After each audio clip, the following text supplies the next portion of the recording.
I banned one of my cousins from my wedding, as she's mentally unstable, but now it's backfired because she sabotaged my wedding. I, 25 feet, am getting married this coming spring. I have a cousin named Rose, 25 fish, who was around a lot while we were growing up. Her mother is my mother's sister, and they have always been super close. My mom adores Rose and her siblings for some reason, so we spend a lot of holidays and summers together when we were kids. The thing is, Rose is crazy. Her brothers are fine, but Rose is crazy. Every time we were together, she would have a meltdown and throw a temper tantrum if things didn't go her way, and it never made any sense. For example, she would throw fits whether we went to the beach or didn't go to the beach. She even broke some of my stuff. She just seems like a very unstable girl. We stopped spending so much time together when Rose's dad got a job in a different state and they moved away, so they couldn't afford to fly back as frequently. It's been a while, and I still follow her on social media. She posts a lot about mental health stuff. She goes by a new name, has a new look, and she's even dating some guy. But I don't think it's authentic. I think she's trying to reinvent herself because she used to be such a brat and is trying to make people forget how she used to treat them. I'm pretty sure she is BPD. This Christmas was at my mom's house, and my fiancé and I figured we would hand out the wedding invites there to avoid the risk of them getting lost in the mail. Most people at Christmas got an invite, but Rose, naturally, wasn't invited. I don't want her ruining our special day or anything. She was pretty mellow and was talking about her new job and stuff. She came up and told me that she noticed her brothers had gotten an invite but that I had forgotten to give her one. I told her I didn't think she would want to come, since nothing ever seemed right for her when we used to get together. She seemed really taken aback, apologized for how she used to act because she had a lot of stuff to deal with, and said she was sorry that I didn't think she could change from when she was a kid. I held firm because this is the first time she's ever apologized to me for how she tried to ruin stuff, and I think she was just trying to manipulate me into getting her way like she always used to. Her family realized she had never gotten an invite, and one of her brothers called and asked why his sister wasn't invited. I reiterated that I didn't feel comfortable with a mentally unstable woman at my wedding, and he got angry and said that I was stupid for being mad at something that happened so long ago and that I was being ridiculous and bigoted. He said he didn't want to come either and hung up. Then Rose's mom called my mom and said that if her daughter was the only family member not invited, she wasn't going to attend. Now my mom is upset that her sister and nibblings, her word, aren't coming and begged me to just invite Rose. But you can't fully cure mental illness, and I don't want her coming and smashing my cake or something. Am I wrong for this? Update 1. I don't believe she has truly improved the way she acts like she has. The reason why I don't want her there is because I feel like she could be a potential threat to my wedding, and I don't want all the attention to be on her having a breakdown or her trying to smash my cake or interrupt my vows. My mother, who is very close with her mother, is also threatening to pull funding because I'm acting ridiculous for not inviting all of her nibblings. It's causing so much drama, and with my aunt and my mother deciding to take back the offer of money, I wouldn't be able to fully pay for the venue we already have booked. The invites were given out about a month ago, and I'm surprised and disappointed that the drama hasn't blown over since then. People suggested to get extra security to shadow my cousin specifically.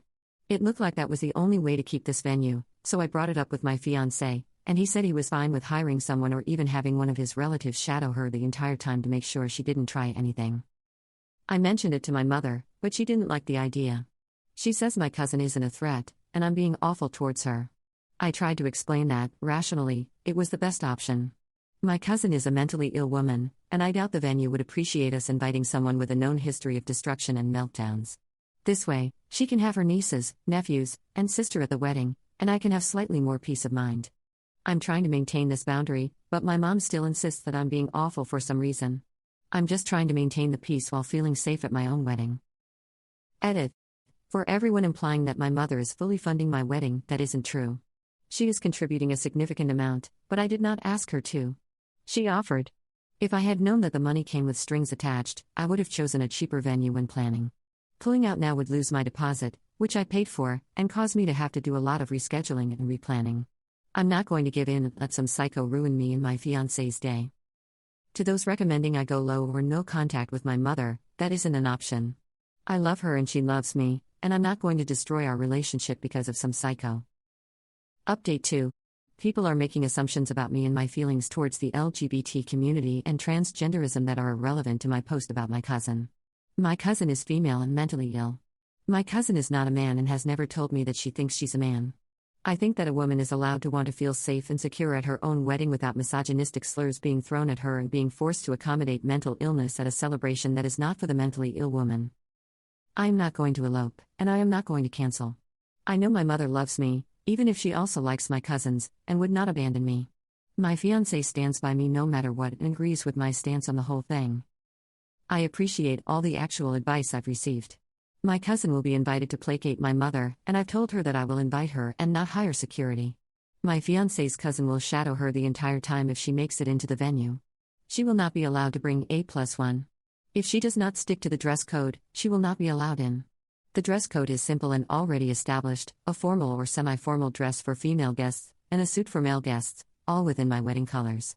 It's pretty standard for weddings, so if she can't manage that, then oh well, I can tell my mother I tried to accommodate her. Update 3. Here's the background if you've just joined us, or recap if you've been here from the start. I'm getting married this spring. Around Christmas, I sent out the invites to the family I wanted there but did not invite Rose, my cousin, because I did not get along with her when we were growing up and I haven't seen her in a long time. I didn't want her there, and I didn't think she would want to attend anyway. She's a bit of a tomboy, and I doubt she'd want to put on a dress and spend the day at a fancy party with us. But my mother is very close to her mother, and both of them were contributing money to help fund my wedding for the venue I wanted and already have booked. Because I didn't invite her daughter, my aunt said she was not attending along with Rose's brothers, and would not help pay for the wedding. It wasn't a lot of money, so I could eat the cost for that, but then my mom got upset that her sister and niece and nephews wouldn't attend and is threatening not to pay unless I invite Rose and apologize for snubbing her. At first, I was really stubborn, but I don't want to switch venues and catering this late into the planning because it would delay things, so I bit the bullet and sent Rose an invite. But I never got a response from her, and I wanted to check if she at least received the invite. I wanted to show my mom that she was choosing not to go, so I reached out to one of her brothers. But he was very rude and immediately blew up at me, refusing to listen or help. He also made unprovoked and classist attacks on my fiancé. How can I convince my mother to stay on my side, and how can I get Rose to respond to me? I really do want to repair our relationship and have a smooth wedding day. I just feel like everything has been going so well, and now this year it's all crumbling at the last minute. Update 4. I appreciate all the people who gave advice on my last update, even if they were unnecessarily rude about it. The day after, Rose finally called me to say she had received and rejected my invite. She was nasty about it, but she's always been a bit of a brat. She said she didn't care about my wedding and didn't want to be part of more stupid fudging family drama, which I think is hypocritical because she always starts the drama. So she and her brothers and parents aren't attending, and my mom and some other guests are upset about that, but it's all manageable. I went to breakfast with my mom this morning, and we sat down and spoke about the wedding. I took advice from my last post and told her that if she continued to favor a cousin over her daughter, I would never speak to her again, and she would not be invited to the rescheduled wedding. A lot was said, but she broke down and admitted that she was bluffing and didn't actually want to ruin my big day. She was just upset with how I had acted around the holidays and hoped that her threat would be a wake-up call. I apologized and acknowledged that I didn't realize how hurtful my actions would have been perceived. She essentially raised me by herself, and I have always tried to live by the values she instilled in me, even if they aren't always popular with others, and I told her this. So the wedding should still be on course. I still have to find the money to make up for what my aunt would have paid, but I don't think it's a lot, and my fiancé will probably be able to cover it. Thank you again for all the advice. Update 5. I was supposed to get married today, but my cousin sabotaged my wedding and my fiancé called it off. I can't really blame him for calling it off because it was for financial reasons. But I feel like I can't talk to him about it because I'll start saying things that I regret. I was set to get married today. I settled things with my mom, who agreed to pay, and I even offered my cousin an invite and apologized for excluding her when I initially sent out the invites. But she brushed me off and said she didn't want to go to my wedding. My aunt never accepted the apology and still refused to pay. I thought that was fine because my fiancé could make up the difference, and I asked my dad if he was willing to contribute more. He divorced my mom when I was a kid, and we're not super close anymore because of it, but he still offered some money. But neither of them was able to pitch in anymore, and my savings also aren't enough unless I wanted to completely wipe them out or take out a loan, which I don't think is a good financial choice. I want the perfect wedding, but I don't want to go into debt for it. I finally decided to fold and look for another venue, but all of the ones I wanted were booked for the rest of the year. Last month, my fiancé told me we should postpone the wedding for a year so that we could find the perfect venue that we could afford. I had to call all my friends and family members who still wanted to go and basically tell them I was too poor to get married this year. It was humiliating. All of this is because of my cousin, who got pissy that I didn't want her at my wedding, and she doesn't even want to go to the wedding anyway, and did her best to turn my family against me. Final update. We still had a 2-week Mediterranean cruise scheduled as our honeymoon, So he said we should just go on it as a normal vacation to try and unwind after the disaster of a year I've had so far. It was nice.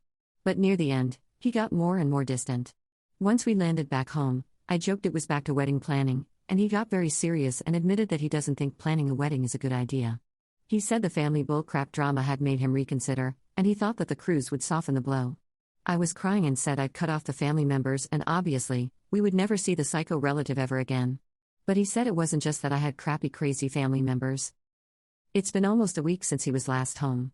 He's staying with his brother. I'm numb at this point. Everything's gone off the rails. The cruise actually made me feel worse, like he just wanted to have fun and was using me for sex before dropping me. I hate all of this.